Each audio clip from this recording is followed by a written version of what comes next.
아멘. 잠시 기도하도록 하겠습니다. 하나님, 저희가 주님의 음성 듣기를 원하고 주님과 더욱더 가까워지기를 원합니다. 이 시간 저희 모두와 함께하여 주시옵소서. 감사드리며 예수 그리스도 이름으로 기도하였습니다. 아멘. 한 2년 만에 이 자리에 서는 거라 또 감회가 새롭습니다. 네, 이렇게 멀게만 성도님들이 느껴지는지 가슴이 콩닥콩닥 뛰는 게 제가 사역 3년을 지나고 4년 차인데도 아직까지 이렇게 가슴이 뛰는 걸 보면 훈련 더 받아야 되겠구나, 아직 멀었구나 라는 좀 생각이 듭니다. 오늘 설교 제목 잠시만 띄워주시겠어요? 오늘 설교 제목이 이렇습니다. 뭔가 혹시 와 닿으시는 게 있으신가요? 뭔가 와 닿으시는 게 있으신 분들은 조금 문제가 있는 건데, 제가 설교 본문하고 제목을 정하고 이렇게 설교를 준비하고 있는데 집사람이 설교 제목이 뭐냐고 물어봐서 처음처럼 이렇게 이야기를 했는데 소주 이름이네. 깜짝 아차차 싶었습니다. 이미 저기 주보에는 나갔거든요. 제목을 잘못 정한 것 같아서. 그래서 아차 싶었습니다. 그리고 한편으로는 이 사람이 소주 이름을 어떻게 알지? 라는 생각이 좀 들기도 했었습니다. 비록 오늘 말씀의 제목이 경건하지는 못하지만 세술에 취한 듯 이 시간 성령께서 주시는 은혜에 우리 모두가 흠뻑 취할 수 있었으면 좋겠습니다. 저는 이 목사가 되기 위한 훈련의 과정 가운데 있습니다. 3년의 과정을 거쳐야 돼요. 그리고 훈련의 이 과정 가운데 있는지라 저에게 주어지는 숙제 같은 것들이 있습니다. 그중 하나가 저희 담임 목사님께 이 목회에 관한 전반적인 사항을 지도받는 것입니다. 이번 지도 과정 중에 하나가 설교에 관한 것이었습니다. 목사님께서 저에게 책 한 권을 이렇게 주셨어요. 마틴 로이드 존스라는 목사님께서 쓰신 책인데 아마 아실 거예요. 마틴 로이드 존스 목사님, 아주 유명한 설교에 관한 책이었는데 목사와 설교라는 책이었습니다. 설교가로서 이 저자가 이 설교가로서 강단에서 느끼고 겪고 체험하고 은혜 받고 생각한 것들을 아주 잘 정리해 놓은 그런 책이었습니다. 그런데 목사님께 책을 처음 건네받은 제 솔직한 심정은 이러했습니다. 한눈에 보기에도 굉장히 오래된 책이었어요. 아주 낡아 보이는 정말 빛바랜 그런 책. 그런데 책을 딱 펼치고 보니까 이렇게 날짜가 쓰여져 있잖아요. 발행일부터 시작해서. 근데 날짜가 제가 태어나기도 훨씬 전인 1969년에 이 목사님이 설교하시고 그것을 잘 정리한 책이더라고요. 오래된 책들에 조금 문제점들이 있습니다. 저희 목사님 계셔서 조금 이런 말씀 드리기 부담스럽지만 이 문제점들이 제 개인적으로 느끼기에요. 이 오래된 책들을 보면 이게 저희들한테, 그러니까 특별히 저한테 익숙하지 않은 이 현대적이지 않은 글씨체들이 이 활자화돼서 그 책들에 이렇게 적혀져 있어요. 이 촘촘한 그 인쇄 방식 때문에 제가 보기에는 그렇게 이 눈에 가독성이라고 하죠. 눈에 이렇게 한눈에 안 들어오더라고요. 읽기가 매우 불편했습니다. 더군다나 이 오래된 책이었기 때문에 요즘에 쓰이지 않는 문법들, 단어들, 한자어들이 그 안에 들어있어서 책을 한 번에 쭉 읽어나가기가 굉장히 힘들었어요. 모르는 단어들은 좀 찾아보기도 해야 되고 해서 그런 거 찾고 다시 책을 볼라치면 어디까지 읽었지? 라는 생각도 들고 앞에 있었던 내용이 뭐였지? 라는 생각이 들기도 했습니다. 흐름 자체가 뚝뚝 끊겨서 조금 어려움을 많이 겪었습니다. 속으로 이런 생각을 했죠. 왜 이렇게 오래된 책을 목사님이 주시지?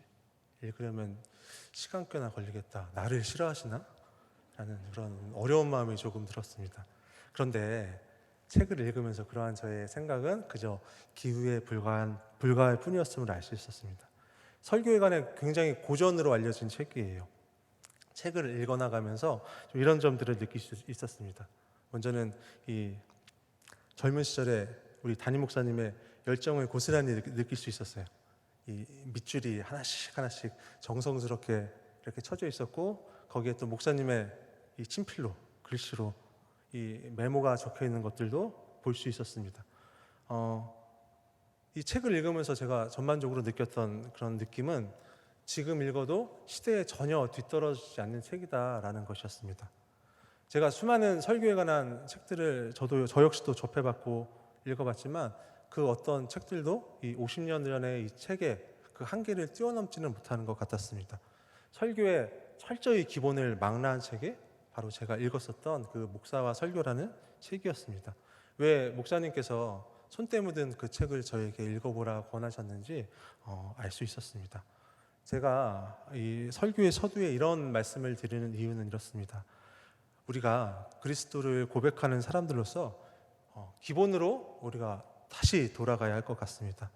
많은 교회가 어려움을 호소하고 있는 요즘인 것 같습니다. 특별히 우리가 사랑의 대상으로 섬기고 사역해야 할 세상의 많은 사람들이 도리어 교회를 걱정하는 시대 가운데 우리가 살아가고 있습니다. 심지어 그 사람들이 우리를 향해 손가락질을 너무나 많이 하기 때문에 그 어려움은 더욱더 커져만 가는 것 같습니다. 성경의 많은 문헌들, 특별히 오늘 우리가 살펴본 이 요한계시록, 이 본문에 들어가 있는 이 신약 성경은 초대교회 성도들의 믿음과 삶에 대한 기록입니다. 더욱이 우리가 이 문헌들을 하나님의 말씀으로, 좀 하나님께서 우리에게 주신 말씀으로 삼는 이유는 바로 이렇습니다. 먼저는 믿음의 대상인 예수 그리스도에 관한 증언들이 수없이 많이 들어있기 때문입니다. 그리고 특별히 오늘 이것이 중요한 것 같은데, 예수 그리스도에 관한 증언들을 그 믿음의 뿌리로 삼고 있는 초대교회 이 사람들의 신앙이 이 안에 고스란히 녹아져 있기 때문입니다. 예수 그리스도를 사랑한다 고백하고 그 사랑을 바탕으로 그들의 주변을 살피는 그 사람들의 참 신앙이 오늘날 우리에게 참 모범이 되는 것 같습니다. 기본으로 지킬만 하구나 라고 우리가 생각해도 좋을 것 같습니다. 처음 교회들의 이러한 모습들, 처음 성도들의 이러한 모습들, 이것이 우리가 사랑하는 성경이 우리에게 이야기해주고 있는 기본인 것입니다. 그리고 우리가 이것을 좀 이제는 다시 한번 기억하고 다시 한번 따라가고자 노력해야 할 것 같습니다. 제가 설교의 이 고전을 통해서 목회자와 설교하는 사람으로서의 기본을 다시 한번 돌아봤듯이, 오늘 우리가 초대교회의 모습과 초대교회 사람들의 모습을 통해서 우리 스스로의 성도로서의 우리 모습을 잠시 돌아볼 수 있는 그런 시간들이 되었으면 좋겠습니다. 특별히 2000년 전 처음 교회를 향해 이 칭찬과 경고의 말씀을 심어준 오늘 이 요한계시록의 본문을 통해 이 어지러운 세상 가운데 우리의 교회가 신앙인으로서의 우리가 기본을 확인하며 스스로를 돌아보는 그런 거룩한 시간이 되었으면 좋겠습니다. 오늘 우리가 함께 살펴보고 있는 이 요한계시록은 여러 가지의 이 이야기들이 있지만, 여러 가지의 의견들이 있지만, 대체로 사도 요한이 반모섬이란 곳에 유배당했을 당시 기록되어졌다라고 알려져 있습니다. 때는 약 서기 95년경, 이 요한의 나이 90세 때 이 요한계시록은 기록되어집니다. 요한계시록 1장 1절로 2절까지의 말씀입니다. 제가 한번 읽어보겠습니다. 예수 그리스도의 계시라. 이는 하나님이 그에게 주사 반드시 속히 일어날 일들을 그 종들에게 보이시려고 그의 천사를 그 종 요한에게 보내어 알게 하신 것이라. 요한은 하나님의 말씀과 예수 그리스도의 증거 곧 자기가 본 것을 다 증언하였느니라. 아멘.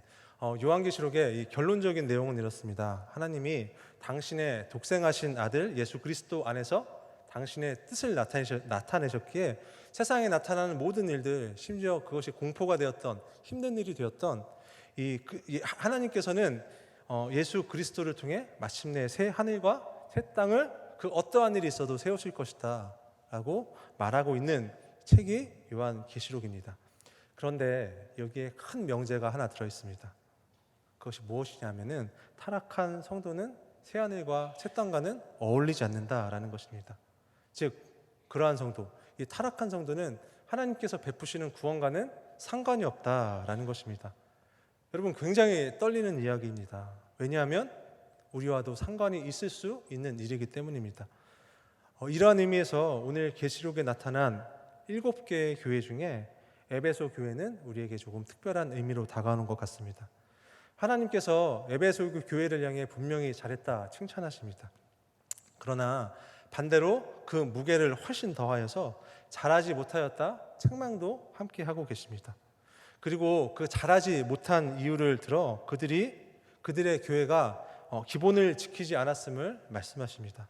마치 교회의 위기로 대변되는 오늘날 꼭 우리가 속한 교회의 모습을 보여주고 있는 것 같습니다.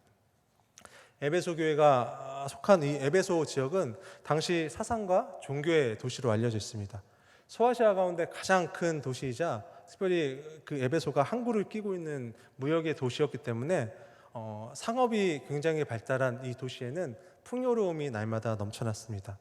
그리고 그 풍요로움에 기반하여서 많은 사람들은 우리가 잘 알고 있는 불안노선이라는 곳에서 책을 읽으며 날마다 토론할 수 있었고, 동시에 항구를 통해 날마다 들어오는 외지인들로 말미암아 여러 친구들을 사귀며 흥청망청 손쉽게 우상과 이교의 문화들을 그들이 접할 수 있었습니다. 이러한 배경을 가진 에베소의 어느 날 전도를 위해 사도 바울이 찾아갑니다. 아마도 사도 바울은 이런 마음이었을 것 같습니다. 에베소가 이 소아시아의 중심지이자 항구를 끼고 있는 사람이 많은 곳이기에 그곳에 가면 내가 전도를 열심히 할 수 있겠구나 라는 생각에 아마도 사도 바울이 발걸음했을 것입니다. 이러한 바울의 사역은 매우 특별했습니다. 그리고 너무나 열정적이었습니다. 무려 3년이 넘는 시간 가운데 그들에게 하나님의 도를 전하였고 그들을 제자 삼았고 특별히 그 열매로서 그곳 가운데 교회를 개척했습니다.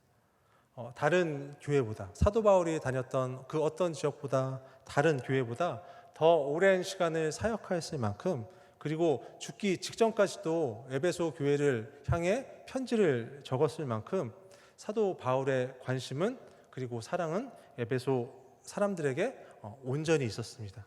그리고 그 결과로 에베소 교회는 열정의 사람, 이 바울의 영향으로 말미암아 건강하고 소문난, 마치 바울을 닮은 교회로 그렇게 자라날 수 있었습니다. 우리 사도행전 20장 36절에서 38절까지의 말씀 잠시 보도록 하겠습니다. 이 말을 한 후 무릎을 꿇고 그 모든 사람들과 함께 기도하니 다 크게 울며 바울의 목을 안고 입을 맞추고 다시 그 얼굴을 보지 못하리라 한 말로 말미암아 더욱 근심하고 배에까지 그를 전송하니라. 이 사도행전의 말씀은 바울이 예루살렘으로 향하기 전의 모습을 담고 있습니다. 바울이 에베소의 이 성도들과 헤어지며 이 에베소 성도들에게 마지막 설교를 하였고, 바울과 그 성도들은 함께 슬퍼하고 있습니다. 그리고 이를 통해서 우리는 에베소 교회와 그 성도들이 이 바울의 사역으로 말미암아 얼마나 성숙해졌는지를 한눈에 파악할 수 있습니다.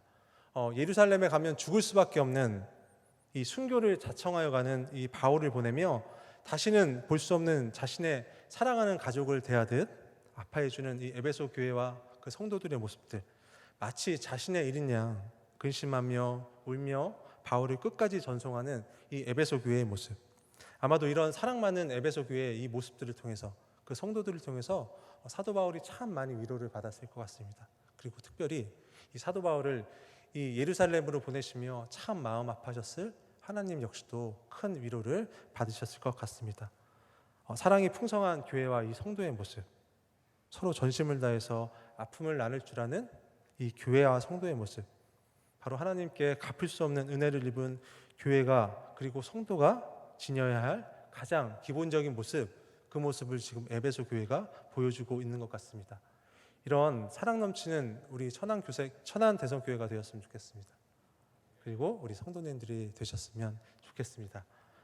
그런데 이런 에베소 교회가 변화했습니다. 하나님께서 크게 꾸중하실 만큼 교회가 무너져 내렸습니다. 이전 에베소 교회의 자랑이던, 바울이 그토록 자랑했던 사랑 충만한 이 교회의 모습이 한순간에 사라져 버린 것입니다. 어떻게 보면 그 사랑 많음이 교회의 본질이라고 이야기할 수도 있을 텐데, 그 사랑 많던 그 모습이 에베소 교회 가운데 전혀 사라져 버린 것입니다. 그 성도들이 변해버렸습니다. 바울이 에베소에서 사역할 당시에 이 시기가 50년대 중반으로 알려져 있습니다. 그리고 계시록에 쓰였던 시기가 95년경입니다. 시기상으로 우리 계산해 본다면 약 40년 정도의 차이가 납니다. 그럼에도 그 기간 그토록 빨리 에베소의 교회와 성도들이 변해버린 것입니다. 사랑이 없는 모습으로, 사랑이 메마른 모습으로 그들이 변해버렸습니다. 오늘 본문 말씀을 통해 본다면 에베소라는 교회는 사실 이 외형상으로는 굉장히 훌륭한 교회였습니다.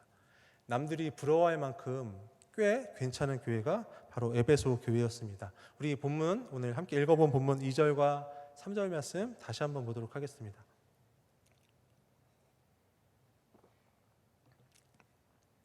당시 에베소 교회의 모습을 이렇게 묘사하고 있습니다. 내가 내 행위와 수고와 내 인내를 알고 또 악한 자들을 용납하지 아니한 것과 자칭 사도라 하되 아닌 자들을 시험하여 그의 거짓된 것을 내가 드러낸 것과 또 내가 참고 내 이름을 위하여 견디고 게으르지 아니한 것을 아노라.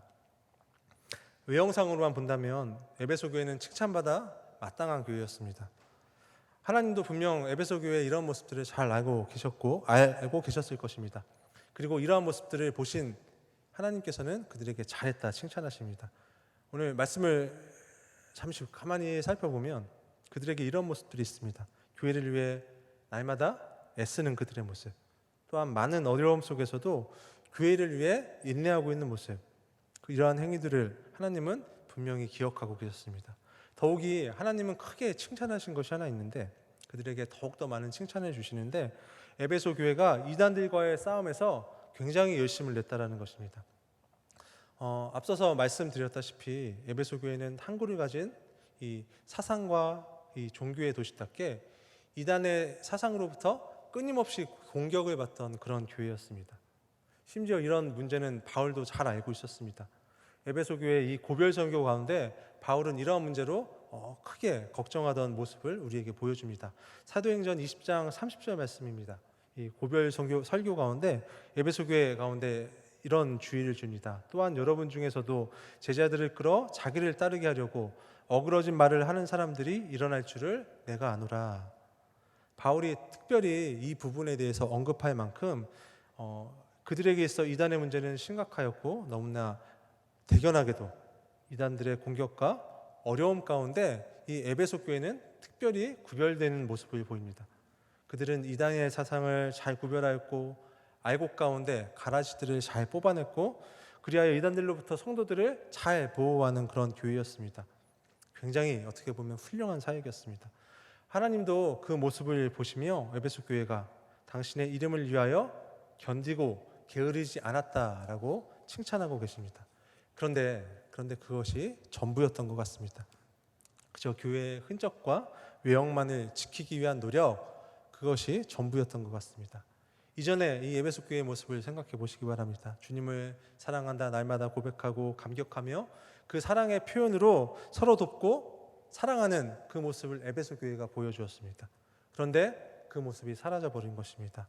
그저 인간적인 노력으로 교회의 외형만을 갖추기 위해 노력하는 그런 모습들, 사랑 없이 교회의 할 일만 가득 만들어 놓는 모습들, 오늘 우리가 살펴보고 있는 에베소 교회와 그 성도들의 모습입니다. 그리고 이러한 에베소 교회를 향해서 오늘 주님은 이러한 책망의 말씀을 주십니다. 우리 4절 말씀입니다. 그러나 너를 책망할 것이 있나니 너의 처음 사랑을 버렸느니라.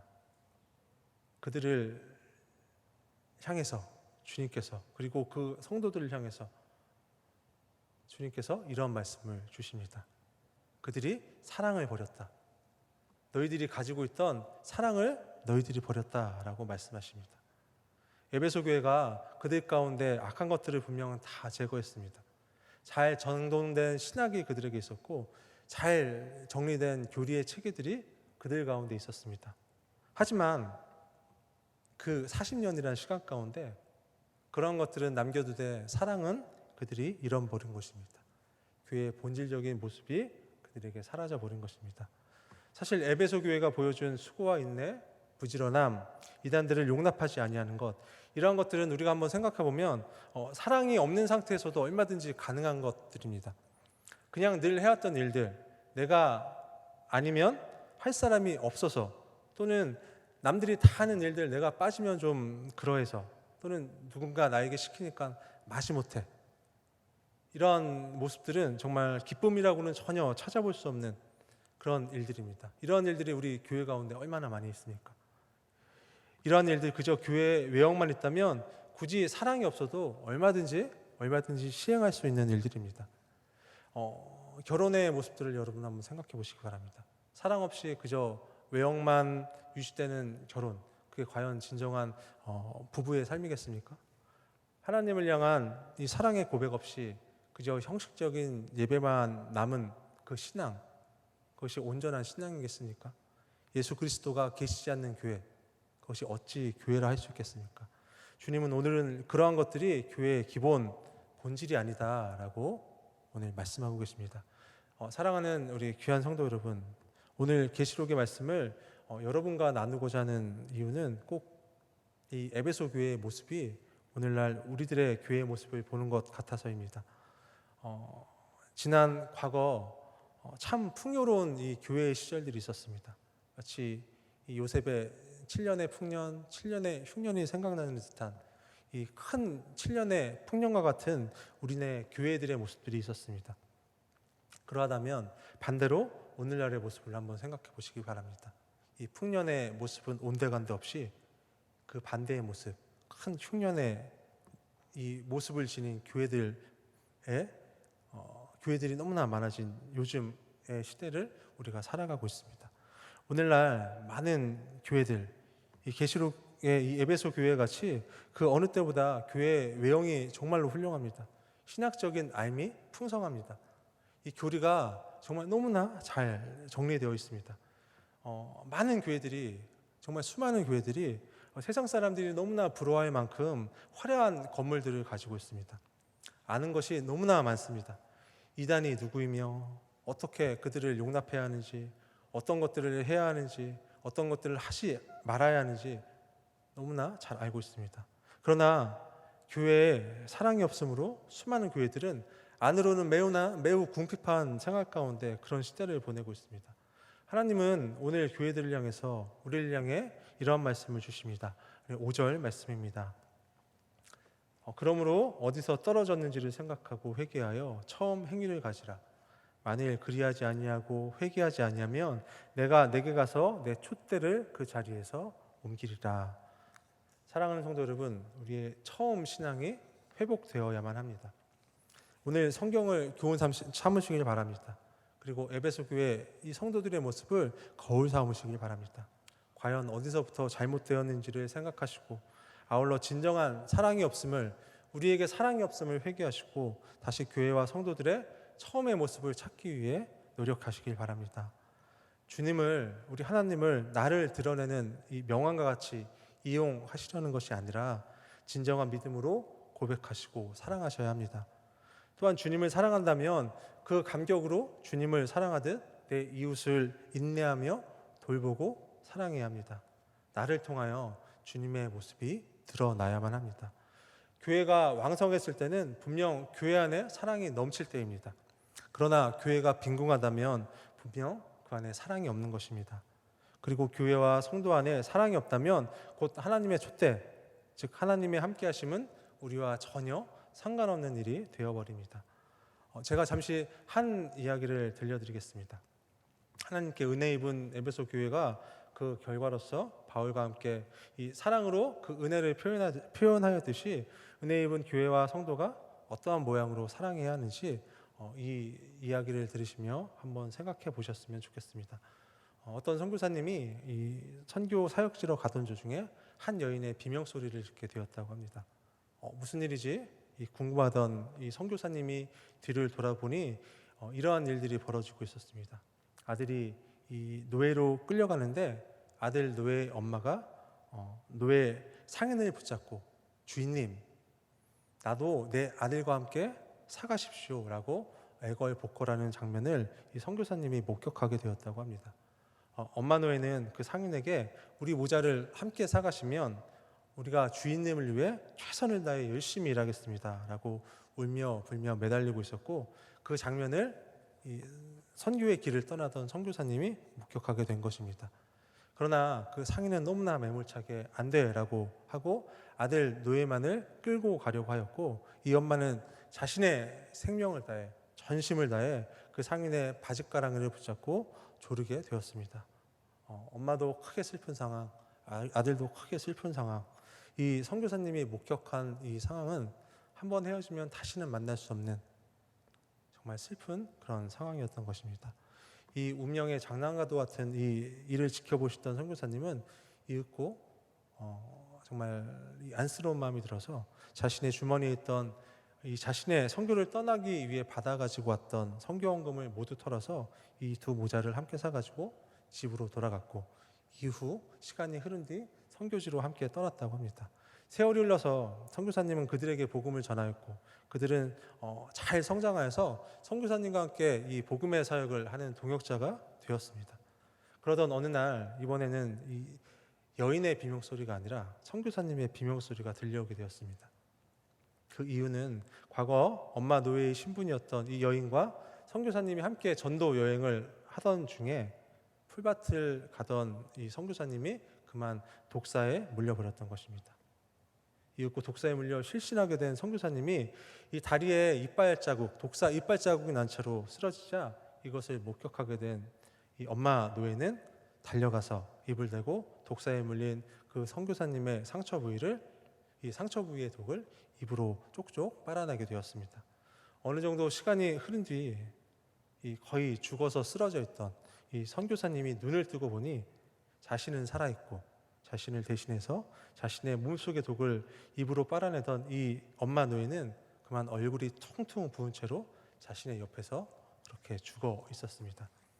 사랑하는 우리 성도 여러분, 이 엄마 노예는 자신을 사들인 선교사, 즉 자신들에게 진정한 사랑을 준 이 선교사를 위해서 사망의 독을 입으로 빨았던 것입니다.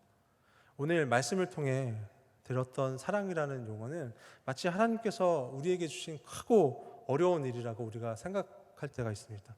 혹은 사랑이 마치 짐과 같이 느껴질 때가 우리에게 그동안 있어 왔던 게 사실입니다. 그래서 이 가족도 아닌 사람, 우리와는 전혀 상관없는 사람이야 라고 때로 생각하기도 하였고, 또는 사랑을 주기에 우리가 망설여질 때도 있어 왔던 것이 사실입니다. 우리 사랑하고 축복합니다, 서로 인사합시다, 이렇게 목사님께서 말씀하시면 우리 사실 이렇게 잘 할 수 없잖아요. 그렇죠? 잘 이렇게 자신 있게 정말 마음을 다해서 그렇게 한 적이 사실 우리 마음에 손을 얹고 그냥 형식적인 인사일 뿐이었지 우리가 그렇게 인사를 잘 하지 못하잖아요. 그러나 하나님의 이 말씀이 이 시간 우리에게 주는 진정한 의미는, 하나님께서 우리에게 원하시는 사랑이라는 것은 선교사님을 대신해서 사망의 독을 빨아 은혜를 갚았던 이 엄마 노예의 모습처럼 바로 사랑이란 하나님께 거저받은 은혜를 아는 진정한 교회와 진정한 이 성도들이 하는 것이다 라고 오늘 우리에게 교훈해 주고 있는 것입니다. 또한 하나님께서 오늘 이 시간 우리에게 명령과 같이 말씀하시는 것이 있습니다. 내가 거저 사랑을 받았으니 이제 그 거저받은 것을 다시 다른 사람들에게 거저 주어라 라고 하나님께서는 오늘 우리에게 명령하십니다. 그것이 교회와 성도의 진짜 모습이기 때문입니다. 사랑하는 성도 여러분, 우리는 하나님께 갚을 수 없는 사랑과 은혜를 입은 하나님의 백성들입니다. 예수님께서 이 땅 가운데 오셔서 당신의 죄도 아닌 우리의 죄악을 짊어지고 십자가에 돌아가신 그 사건이 어떤 사건인지를 우리가 듣고 믿고 그것에 우리가 감격하였다면, 그리고 그 사랑과 은혜를 진정으로 생각한다면 자신을 노예에서 해방시켜준 이 선교사님께 사랑으로서 은혜를 갚은 이 엄마 노예의 모습은 진정으로 구원받은 우리 모두의 모습이 되어야 마땅할 것이다. 이 시간 우리에게 이야기해주고 있는 것입니다. 코로나19의 영향으로 이 땅 가운데 교회들이 많은 변화를 맞이하고 있습니다. 우리 교회도 이것에서 자유롭지 못한 것 같습니다. 개인적으로 제가 교육부를 사역하고 있는데 지금 시기가 딱 그런 시기입니다. 여름 사역으로 한창 분주해야 할 그런 시기. 교회는 이 아이들의 이 웃음소리로 말미암아 이 왁자지껄, 이 생동감이 넘쳐야 할 시기, 바로 그런 시기인데 유독 올해는 코로나 때문에 그러지 못한 것 같아 참 마음이 답답합니다. 그러나 오늘 우리가 어떠한 마음으로 우리를 새롭게 정돈하느냐에 따라서 우리 대성교회가 앞으로 나아갈 방향이 정해질 수 있을 것 같습니다. 하나님의 영원한 칭찬 가운데 우리가 나아가느냐, 아니면 영원한 책망 가운데 나아가느냐 말입니다. 코로나로 인해 잠시 멈춤이 있는 이 시기입니다. 오히려 어떻게 보면 성도로서 잘된 시기일 수도 있을 것 같습니다. 왜냐하면 우리가 차분히 생각할 수 있는 그런 기회가 되어줄 수 있기 때문입니다. 우리 교회의 모습, 우리 스스로의 모습을 잠시 멈춘 이 시기에 돌아볼 수 있는 시간들이 되었으면 좋겠습니다. 잠시 생각해 볼 수 있는 그 기회로 삼았으면 좋겠습니다. 그리고 그 가운데 사랑이 우리 가운데 멈춰 있다면 하나님 앞에 회개함으로 먼저 나아가는 여러분들이 되셨으면 좋겠습니다. 그리고 다시 처음처럼의 그 은혜와 감격이 우리 모두에게 회복이 되었으면 좋겠습니다.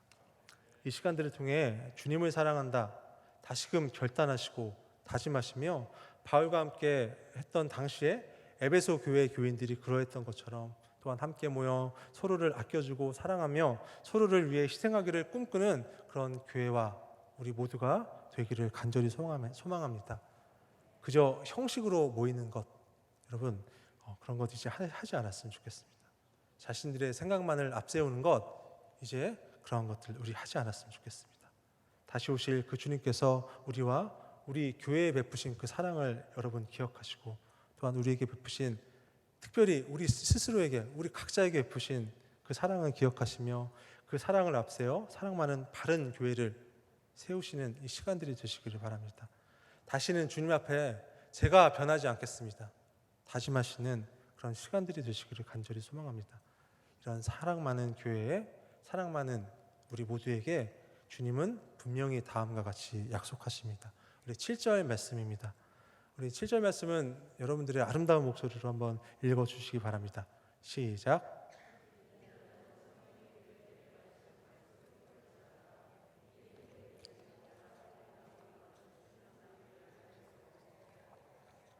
아멘. 모든 것을 이기는 자, 이 모두를 행하는 자에게 하나님께서는 분명히 이 성경을 통해 말씀하십니다. 하나님 낙원에 생명나무 열매를 주어 먹게 하겠다 말입니다. 영원하고도 풍성한 삶으로 우리 모두를 초대하겠다라고 말씀해주고 계시는 것입니다. 그러한 약속인 것입니다. 이 모두를 성취하시는 성도님들 되시기를 간절히 소망합니다. 이 모두를 성취하는 우리 사랑하는 천안 대성교회가 되기를 간절히 바랍니다. 그리하여서 이 처음처럼의 그 사랑으로 말미암아서 우리 모두가 이곳에 있는 온 성도가 단 한 분도 예외 없이 마라나타 주님께서 주시는 생명나무의 열매를 먹을 수 있게 되기를 이 시간 주님의 이름으로 간곡히 부탁드립니다. 우리 잠시 찬양 하나 하겠습니다. 우리 찬양하고 잠시 기도하고 우리 마치도록 하겠습니다. 우리 아버지 당신의 마음이란 찬양입니다. 우리의 이 고백이 있는 그런 시간들이 되었으면 좋겠습니다.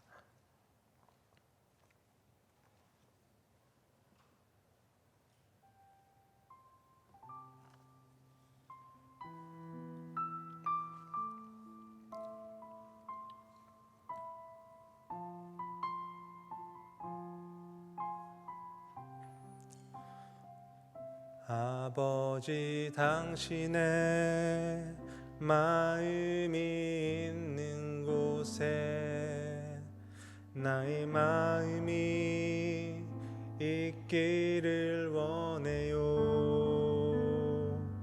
아버지 당신의 눈물이 고인 곳에 나의 눈물이 고이길 원해요.